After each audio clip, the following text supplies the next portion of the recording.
دا برباد کور ته چې راشي بار به یارانو دوستانو سره خاندي خوشحالیږي ګپې شپې به لګوي خو چې مور یا پلار ته را مخامخ شي بس بیا زمري د بریتونه نیولي بس تندې یې را پړسول ته به یې شلې اوس ووجله یو ویشتم پسې روان مور ته تندې را ګونجي کړي پلار ته تندې را ګونجي کړي هلکه ظالمه ګناه ولې ګټې ثواب وګټه راشه د مور سره کېنه په دې خپو والا لاسونه کېږده د پلار سره کېنه په خپو والا لاس کېږده زور والا وکړه لږه غوندې د یو 500 روپو میوه راوړه ورته کېږده ستا په بچو به وخوري خوشحاله به مور او پلار او موږ له خو دا مسلې ګورې ډېرې راځي یو خبره درته بله م وکړم اخرت نه خو موږ ډېر کم یېرېږو موږ د دنیا د عذاب نه یېرېږو اخرت خو زه یېروي راځي به که چا مور او پلار سره په دنیا کې ظلم وکړ هغه انسان سره به د هغې بدل په دنیا کې خامخا پوره کېږي مولوي صاحب زموږ الله تعالی وبخي هغه به مونږ ته یو خبره کول یو ځل نه څو ځله او هغه سړي دواړه مړه دي هغه زوی هم مړه دی او هغه پلار هم مړه دی مونږ ته یې خولی و خو مړه دي نو مړو نوم اخېستل د جمدو م اخېستل نه دي پکار د مړو سره ورته چې وال هغه راته خبره کوله وایي زه یو ځل زمونږ دلته چې زوړ کور و د هغې کور خبره یې کوله وایي زه د خپل کور نه راووتم نو په لاره کې یو سړی دی هغه په پلار د پاسه انختی دی ویې پلار یې په ځمکه لاندې پروت دی او زوی پې د پاسه ناست دی او لتې وله ورکوي او ورته وایي یاره خو ارمان دی نو پلار مې ګنې ډېر غټ دلی ارمان دی نو پلار مې ګنې ډېر غټ دلی او غریب یې په دې ځمکه را سملوړی دی او لتې ته وباسي لتې ته وباسي وایي زه پرې رالم ما ته هغه زوی راوچت کړه ظلم مه کوه ظالمه هغه بوډا سپینګیري پلار دی په یو لته م غورځېږي دا دونه ظلم کې په اخلاص مې ګټو او مولوي صاحب د الله وبخي هغه به قسم خوړوي زما د قسمي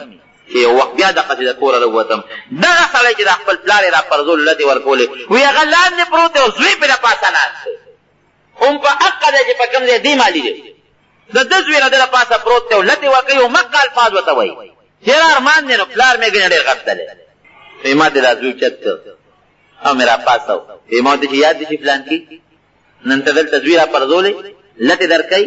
او کنزل درته کوي هم په دې ځای تا خپل پلار را پرزولو لتې دې ورکولې کنزل دې کول ما د نه خپل پلار خلاص کړی په دنیا کې الله ګورې ده وباسي ته پاتې کېږي نه که تا نن پلار وو نن دې مور ووایه نو ته به نه بوډا کېږې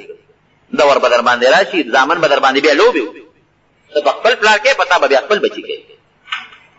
او د دین مسله هم درته وکړم مسله داسې ده چې کم د مور یا د پلار نه عاق شو کم بچې مور بی عزت کړه پلار بی عزت کړه بیا مور یا پلار اون بخه اخرت سزا خو پرې په دنیا کې تر اوو پښتو پورې به په دې انسان کې سپیرواله را رواني اوو پښتو پورې او سپیرواله څه دي روزي به مخکې دی به پسې وي خدای ته وګوره د مور او پلار قدر کوي دا څه کوي دا ځکه وایم دا مسله ته ځکه کوم تقریر مې ځکه شروع کړی دی چې موږ له ډېرې میندې او پلاران راځي او راته وایي چې ته زموږ دې زوی ته نصیحت وکړه ته زمانه مخکې خیر کال جو شو تقریبا ما له یو زنانه راغلی وم او ډېره زیاته غریبه جړلې او دا لاسونه ټول زخمي وو دا لاسونه ټول ګرېدلي او زخمي وو ما ته ودرېدم ما ته یې استاد ته لږ ودرېږ د دې نږدې طرف وه اوس مړه ده خدای پاک دې وبخي څه موده مخکې مړه شوه ما ته یې استاده ته ما ته وګوره چې ما ورته وایي ګنې درزې خوړلی دی لاسونه یې تړلي دي او دا په بد حال ده چل شوی دی وایي دا هغه فلانکي ظالم ووالم په ځمکې یې را پرزولی وم او دا وینې را نه وبهوي بیا لاړم هغه زوی مې وله راویستی ده خدای ظالمه دا غریبه خو د بنګلو بار دی اخر دونه ظلم ولې کې کنزل به یې راته کړي که څپېړه هم دله درکړي د مور په څپېړه خو ظالمه ته نه بدي نه ښکاري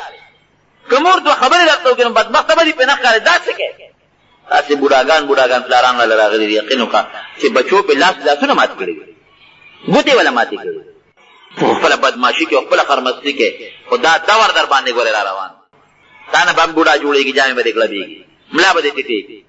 ته به هم سپینګیري کېږي ستا بچي به هم رازلمي کېږي چې څه دې پلار سره وکړل په کاغذ ولیکه که جمدې هم ما ته ووایه چې ملا دروغ دې ویلي وو که مړ هم راشي د قبر خوا کې راته ووایه دا زه د حقیقت ویم چې څه دې پلار سره وکړل چې معافي دې ترې ونه غوښته او ځان دې پرې ونه بخ همقه به در سره کېږي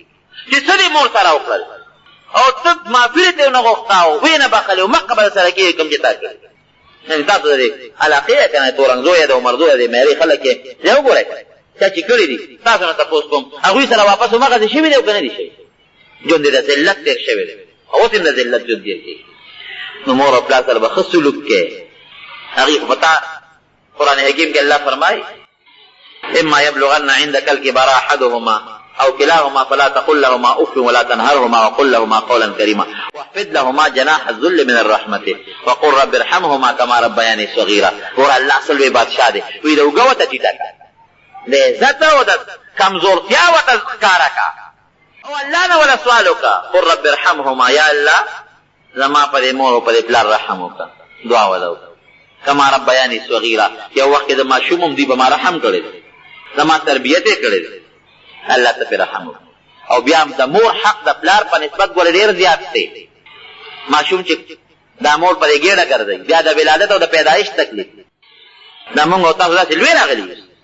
دا په ډېر لوی مهنت سره خپل بچی سره څونه مهنت کړه غرانګي تاسو سره شوی دی. ماشوم بیا چې ورنی کې وتړي بیا چې متیازه کوي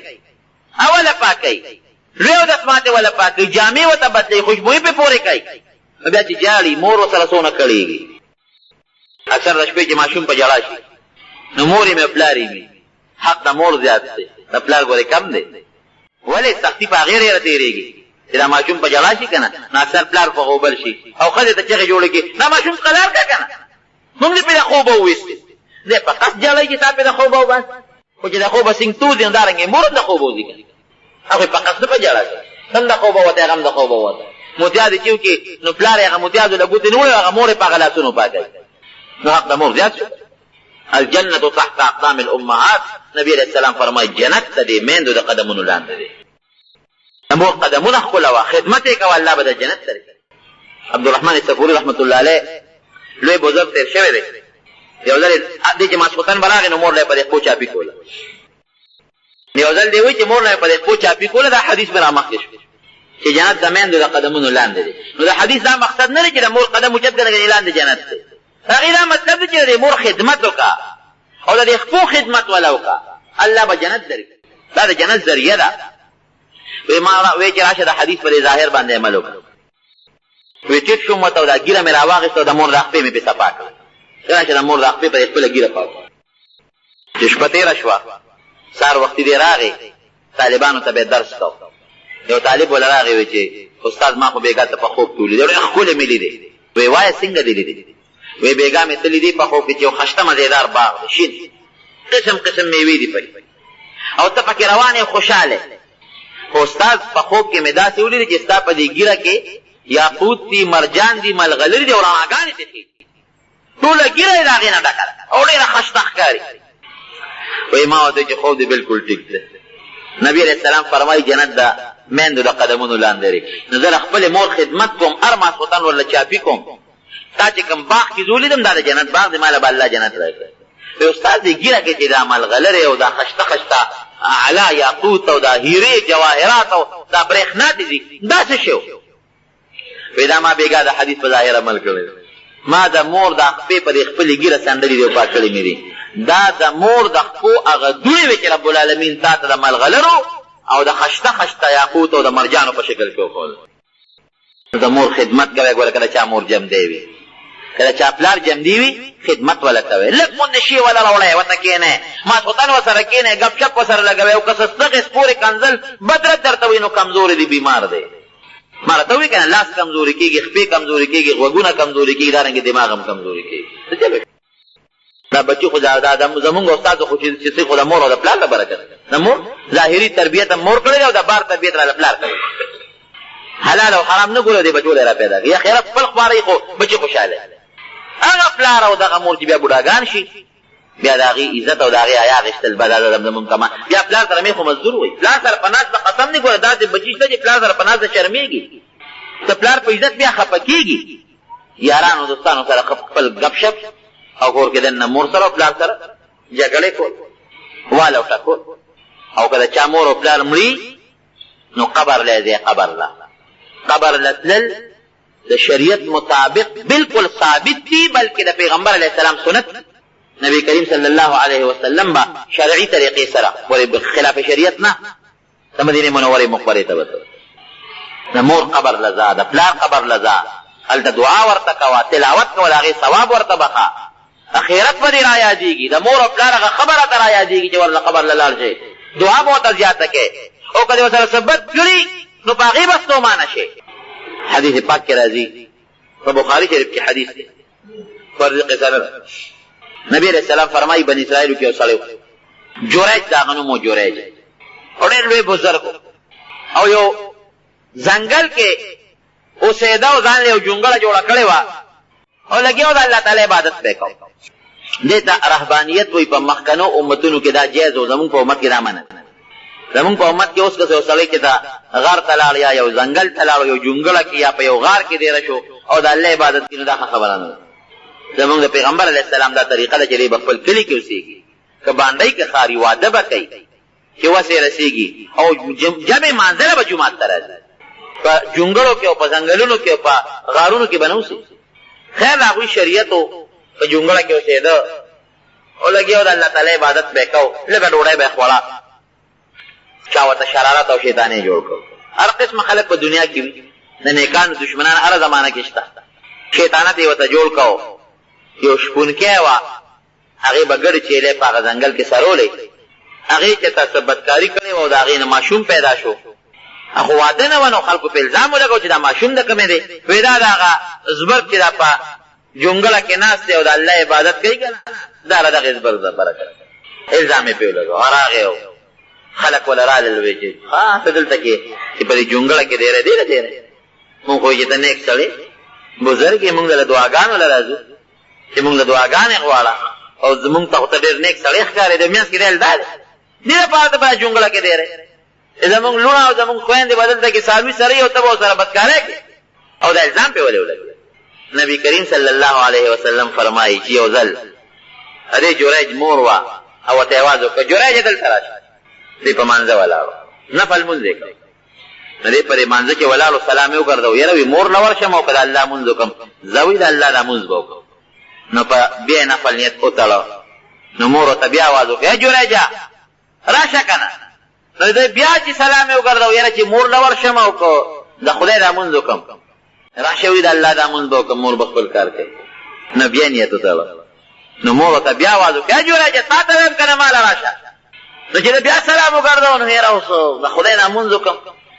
او که دې مور له ورشم، راشه الله به خوشحاله کړو، مور به خپل کار کوي. نو بیا د نفلو نیت وتړو. نو مور ورته خیر یې وکړې ای جوریجه وی الله دې هله ملکه چې د بدکارو مخ ووینې، خدای دې وشرموه، الله دې رسوا کړه. دا مطلب خیر یې ورته وکړو. خیر یې د مور قبوله شو. او ګورې مسله هم داسې ده ښه، که ته خپل نفل مونځ کې نفل یو خو فرض دی، فرض مونځ مخکې دی او د مور خبر اورېدل بیا وروسته دي. او که نفل مونځ کې او تا ته مور اواز وکړي، نو هغه نفل مونځ پرېږده او مور له ورځه. بې علمه شیخي به هم نه کوې، شیخي به کوې خو څه ناڅه به ورسره علم د قرآن او سنت هم زده کوې. او که ته وایې راشه نفلونه کوه نفلونه کوه او تسبیح اړوه او مور دې هلته کې درته چغې وایي، نو ثواب په دې به دې ګناه کېږي. د نفل عبادت نه د مور خبره اورېدل او د مور خدمت کول زیات ثواب لري. فرض مخکې دی. لا طاعت لمخلوق فی معصیت الخالق. که الله خفه کېږي او د الله په فرضو نه کولو خفه کېږي، نو بیا به مخلوق پرېږدی او الله له به ځي. لیکن نفل خو زیاتي مونځ دی، خو مور خفه کېږي، د مور خبره منه، د مور تابعداري کوه، د مور خدمت کوه. خیر دی نفل مه کوه، وروسته وکړه. مور ورته خیر یې وکړو، الله دې وشر کړه. دغه شرم و چې هغې شپونکیانو بچي وشو، الزام په ده ولګېد. خلک راللو، جونګړه ولا روانه کړه، وی وا ویټه کو ښه بېزتي ولا وکړه. دې لپاره په جونګړه کې دی او قسمونه قرآنونه خوري چې زه نه یم خبر د خپل عبادت کومه او ما ته هېڅ پته نه لګي. نه نه دا ښه دا شپونکی دروغ و، خو همدلته ساره جونګړې سره خوا کې دا ګډه جیله سره یې که دا دروغ و. غریب ډېره لویه بېزتي وشوه، ووالې شو، جونګړه وځه روانه شوه. اخر دې خلکو راښکوې، نور دې هم شرمول، هغې ته دې بوزو په ځمکه دې راکاږو، سم دې برابر و. دې ورته وایي زما یو خبره خو واورئ. دی وایه دې بچي نه تپوس وکړې، دا بچی بالو ما نه تپوس مه کوه. دې ورته په خپله ده وایي ماشوم بچی به څنګه الوي. وایي تاسو ماشوم راول، نو بزرګ خو ګناه پرې نه وتو، نیک سړی خو د مور خیر یې پرې لګېدلی. وایي بچی وایه د چا زوی؟ وایي د فلانکي شپونکي نه پیدا یم. هغه خپل پلار یې خو هغه بد عمله، فلانکي شپونکي نه پیدا یم. بیا خلک رالل، جونګړه یې وله دوباره جوړه کړه، جامې یې وله نورې پاکې راوړې او معافیت یې غوښته، مونږ غلطي کړې ده، مونږ ستا خبره ونه لیده، مونږ در باندې شروع کړه، مونږ معاف کړه. وایي نه دا ستاسو غلطي نه وه، دا ما خپله غلطي وه، دا ما ته خپلې مور خیرې کړې وه، هغه خیرې په ما لګېدلې. دا حقیقت دی. د مور خیرت دومره زر قبلیږي او چې بیا مظلومه موري یا مظلوم پلاري داسې لګي دا خیرت چې دومره زر یو شیم نه لګي. بعضې وخت کې به رب العالمین لږ غوندې انتظار درلري خو خیره ګورې خامخا لګي. د مور د خیرې نه به ځان ساته. او دویم قبلیږي د مور نه دعاګانې غواړه دعا یې قبلیږي. یو سړی یو نیک سړی و حج له روان و مور ورته وایي چې بچې زه بیمار یم او ان قریب مرم او سخت کال حج لمزه بیا بلاړ شي زما خدمت به څوک وي. ښه مور ته حج نه پاتې شو کال بیا دې اراده وکړه قافله روانه ده مور د حج لازم یاره بچې مزه زما هېڅ پته نه لګي یو مې تی او یو زیمه هسې نه که ته حج له لاړ شې او زه چې ته مړه شم زما خدمت به څوک کوي بیماره مې زه مورې ټیک ته نه بځم.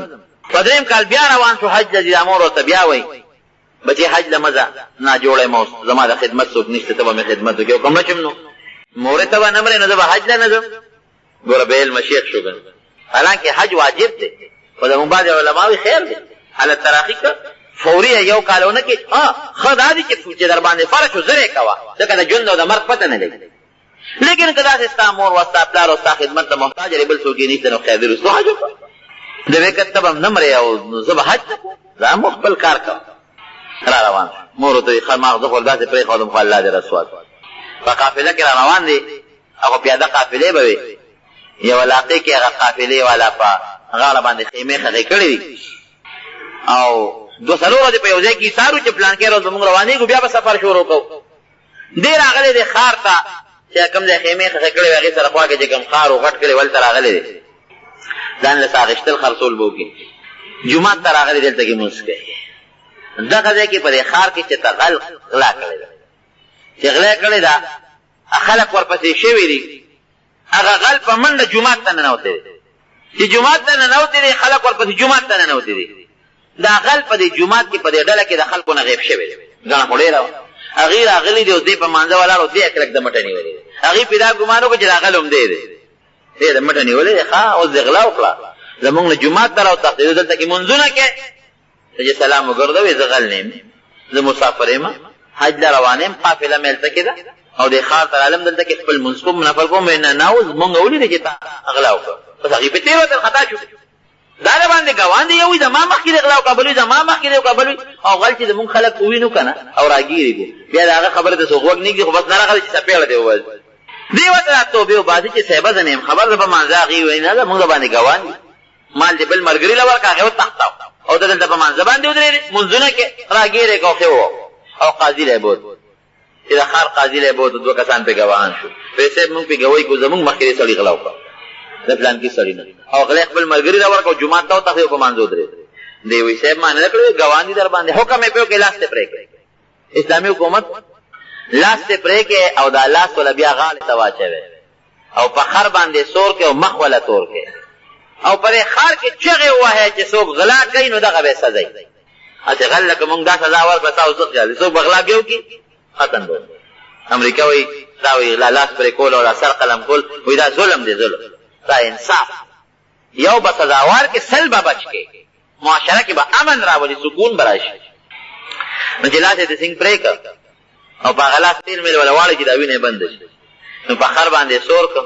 او هغه پرې کړی لاس یې وله دې غاړې ته واچوي او یو کس دې اوس په خر سور کړی مخ یې وله تور کړی یو کس دمامه ډنګوي خدای مو به اعلان واورئ وی وګورئ چې څوک غلا کوي نو دغه به یې سزا وي دې سړي ته وګورئ په دې ټول بازار کې چکر ورکړئ دا سړی ورته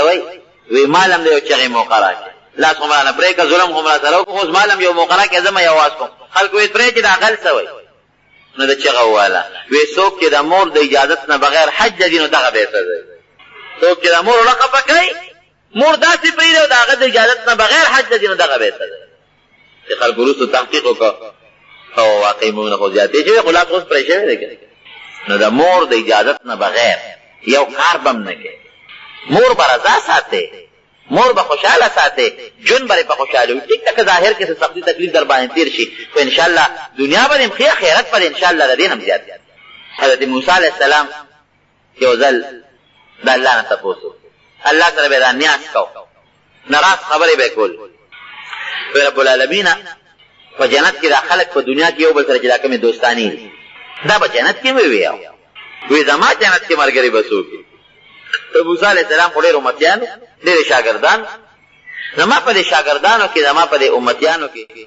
زما د جنت ملګری به څوک وي چې بالکل ما سره نږدې وي.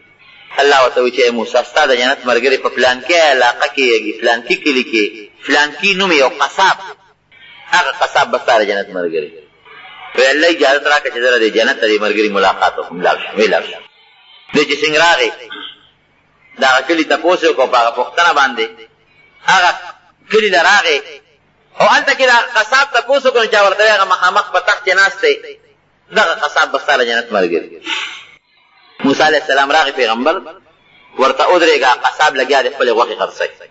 چې غوښې خلاصې کړې لږه غوندې یو څو بوټی غوښه یې راواغېسته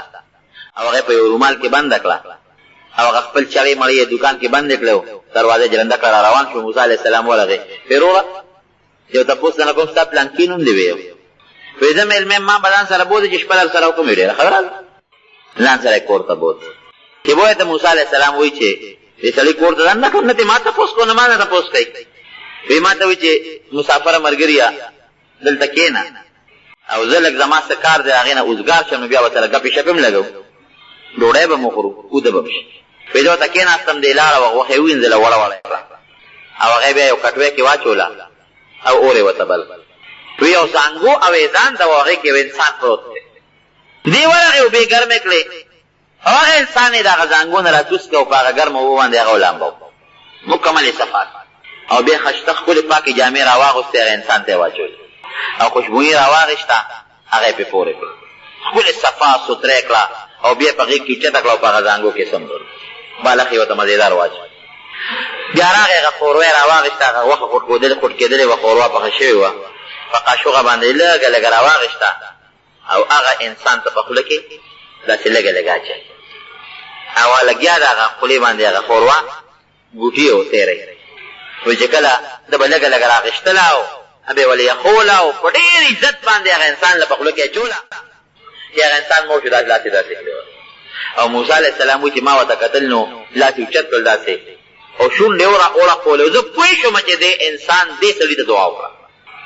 وایي چې اوزګار شو نو راغې باقي غوښه مخه ډوډۍ موډۍ راوړله او ما ته کېښوده چې مېلمه کښېنه.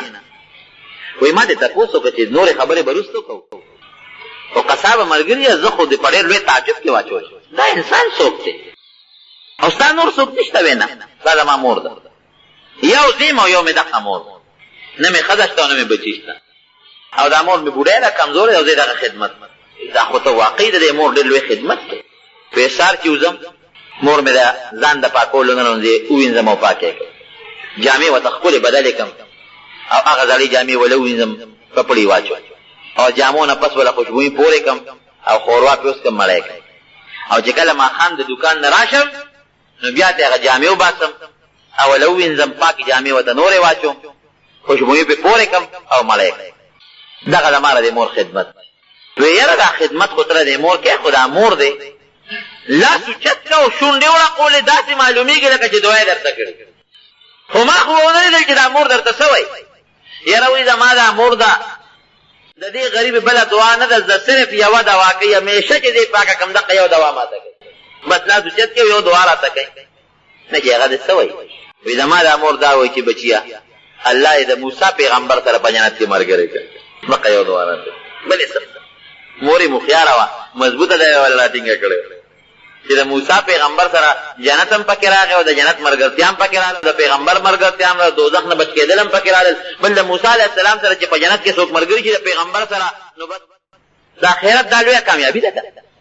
ما ورته وایي چې د مور دعا دې قبوله ده. څنګه؟ وایي دا موسی هم د بني اسرائیلو پیغمبر. ما د رب العالمین نه دا سوال کړو چې یا الله ما ته زما د جنت ملګری وښایه نو الله تعالی ما ته ته ښودلی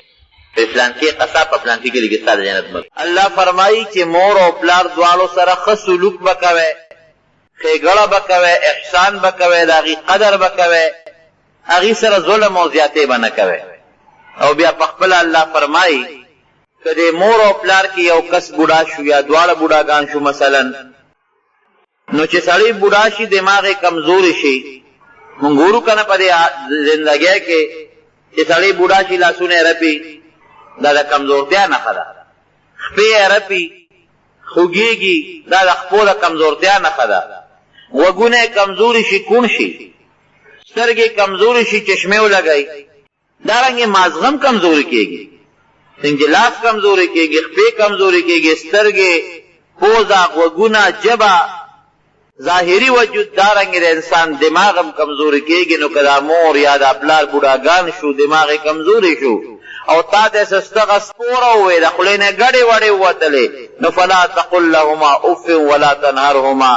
رټې به نه وهل هغې د خوشحال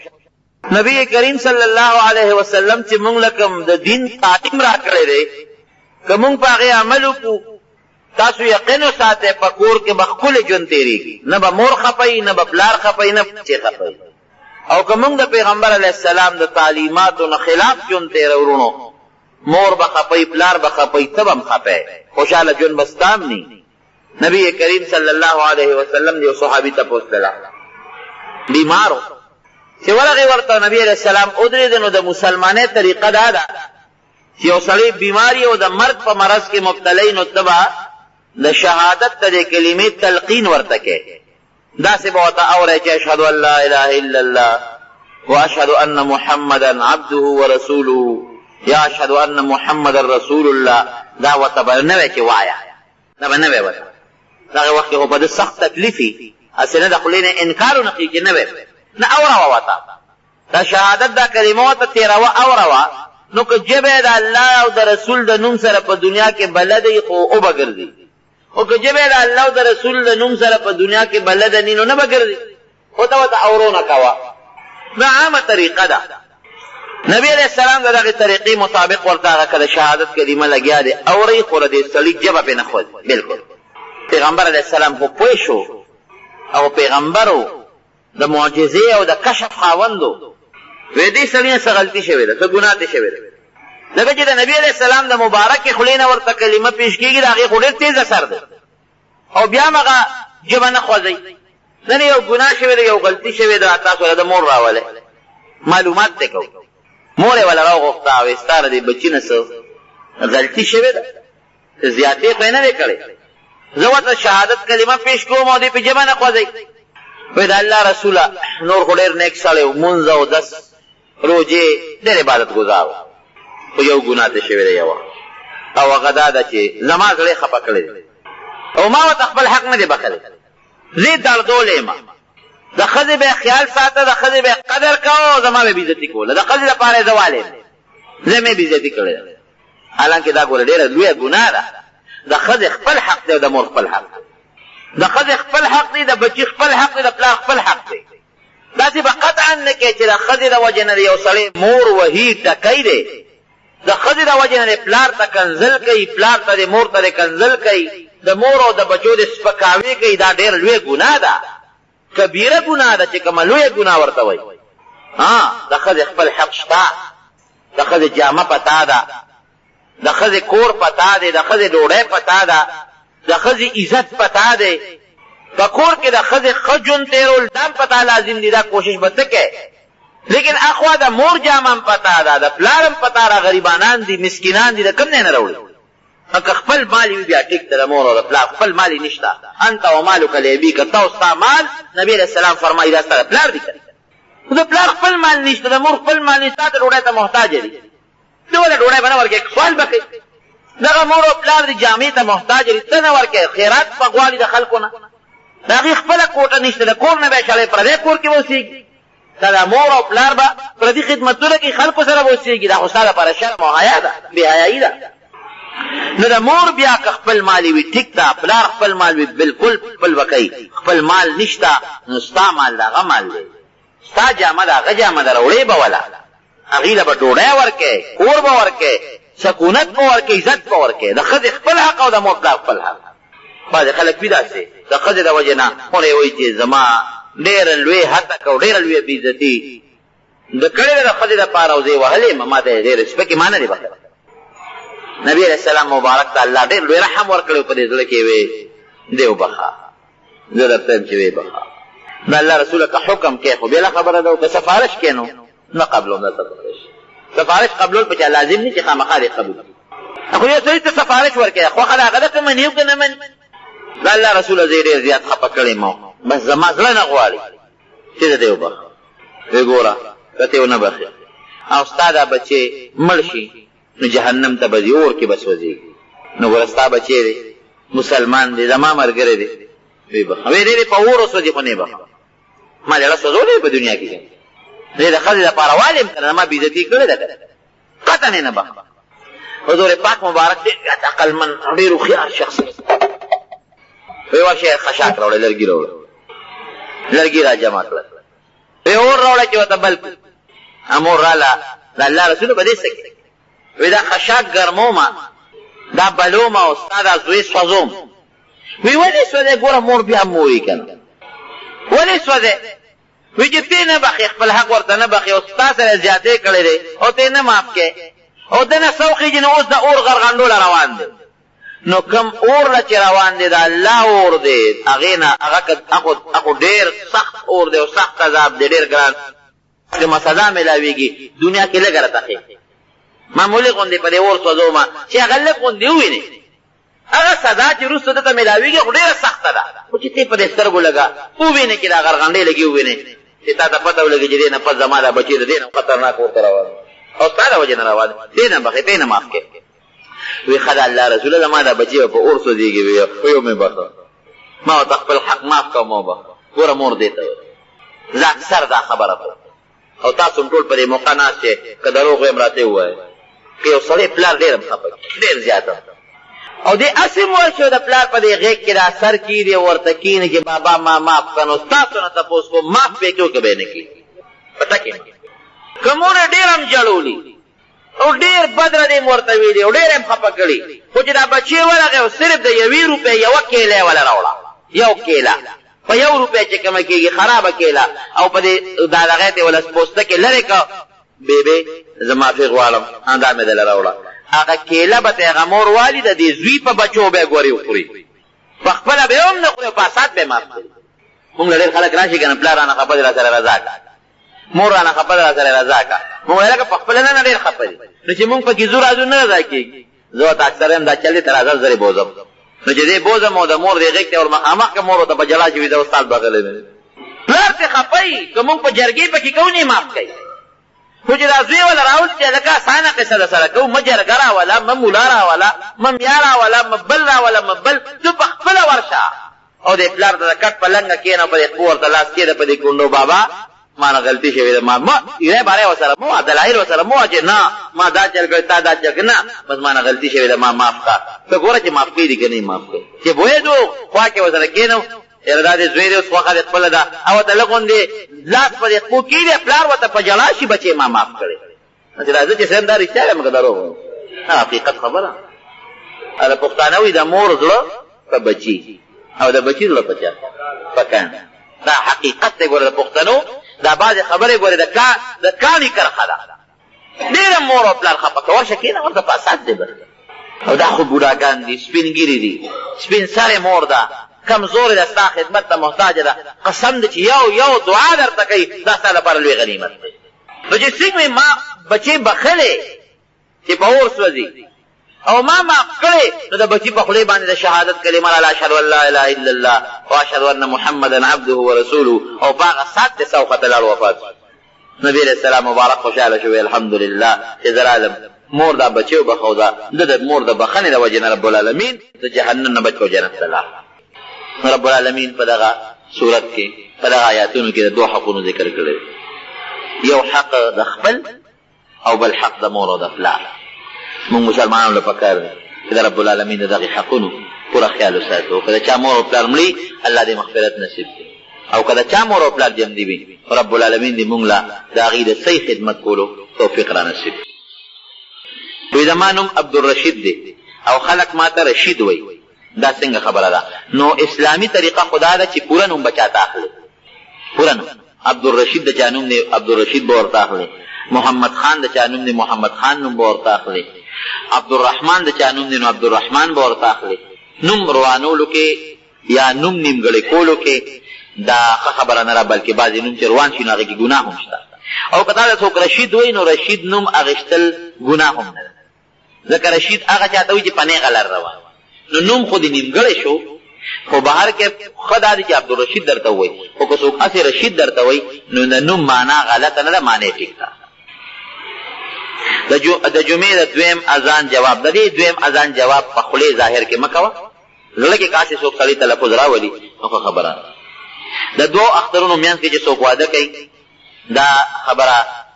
غلطه ده چې د دوو اخترونو منځ کې واده به نه کوي دا سپېري یا نکاح به نه تړي دا سپېري د عایشه صدیقه رضی الله عنها فرمایي دا ګورې رواج د هغې زمانې نه را روان د هغې زمانې اوسنی رواج نه دی وایي خلک وایي چې د دوو اخترونو په منځ کې به نکاح نه کوي واده به نه کوي وایي زما نکاح د دوو اخترونو په منځ کې شوی دی عایشه بیبي فرمایي او وایي زما نه بختوره ښځه بله کمه ده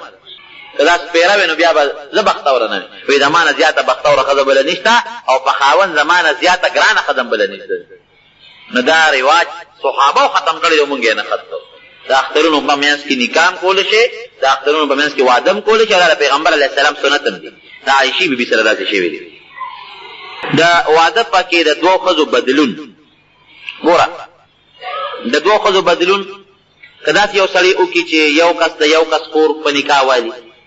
او بیا دې څه موده پس ورشي رشته ورسره وکړي چې ته ماله د خپله خور په نکاح راکړو د یو بل نه خوشحال څه بله خبره نه ده خو هر یو کس به د خپلې خور لپاره مستقل مهر دا مستقل تړي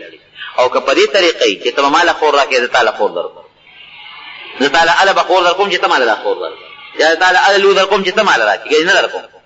او څه مهر ولا مقرر نه کړي بیا نو دا بیا نکاح شغار ورته وایي دا په شریعت کې ناروا ده ناجایز دي دې نه بیا لوی نقصانونه پیدا کېږي بیا که یو سړی د خپله خور د ضروریاتو د وجې نه پلار کره نه پرېږدي هغه بل یې نه پرېږدي کله دوی لږ خفګان راشي هلته بل یې ورته راوشړي داسې بیا ښه ده